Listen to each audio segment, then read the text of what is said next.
சற்று முன் கிடைக்கப்பெற்ற மிக மிக முக்கியமான செய்தி ஒன்று வெளியாகி உள்ளது. எடப்பாடி பழனிசாமி அவர்களுக்கு 10 நாட்கள் கெடு கொடுத்த செங்கோட்டையன் அவர்களால் தற்பொழுது அவசர ஆலோசனை ஒன்றை எடப்பாடி பழனிசாமி அவர்கள் ஏற்படுத்தியுள்ளார். முன்னாள் அமைச்சர்கள் KP முனுசாமி, தங்கமணி, வேலுமணி இவர்கள் தலைமையில் தற்பொழுது ஆலோசனை தீவிரமாக நடைபெற்று கொண்டிருக்கிறது.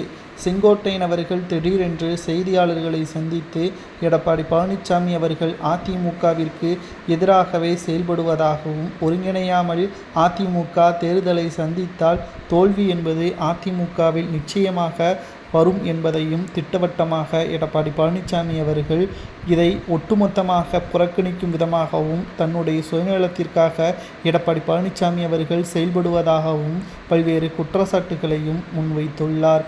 இதனால் அனைத்திந்திய அண்ணா திராவிட முன்னேற்றக் கழகத்தை பொறுத்தளவிற்கு அனைத்திந்திய அண்ணா திராவிட முன்னேற்றக் கழகம் வெற்றியடைய வேண்டும் என்றால் அதிமுக ஒருங்கிணைய வேண்டும், இல்லை என்றால் தோல்வி மட்டும்தான் அதிமுகவிற்கு கிடைக்கும் என்பதையும் செங்கோட்டையன் அவர்கள் கூறியுள்ளார். 10 நாட்கள் காலக்கெடு கொடுப்பதாகவும், இதை ஏற்க மறுத்தால் நிச்சயமாக நாங்கள் எடப்பாடி பழனிசாமி நடத்தக்கூடிய சுற்றுப்பயணத்தில் கலந்து கொள்ள மாட்டோம் என்பதையும் செங்கோட்டையன் அவர்கள் கூறியுள்ளார்.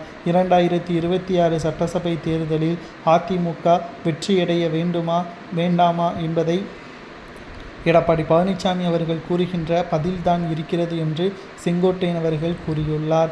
அதிமுக ஒருங்கிணைய வேண்டும் என்று எடப்பாடி பழனிசாமி அவர்கள் ஏன் நினைக்க மறுக்கிறார்? அவரது பதவியை தக்க வைத்துக் கொள்வதற்கு அதிமுக தோல்வியடைந்த பிறகு அவர் சேலத்தை நோக்கி சென்று விடுவார். கட்சியின் நிலைமை என்னவாக மாறும்? இதைத்தான் நாங்கள் கூறுகிறோம் என்று செங்கோட்டையன் கூறுவதை ஏற்றுக்கொள்ளலாமா, அல்லது எடப்பாடி சரியாகத்தான் செயல்படுகிறாரா என்பதை உங்களது கருத்துக்களை கமெண்ட் வாயிலாக மறக்காமல் கூறுங்கள்.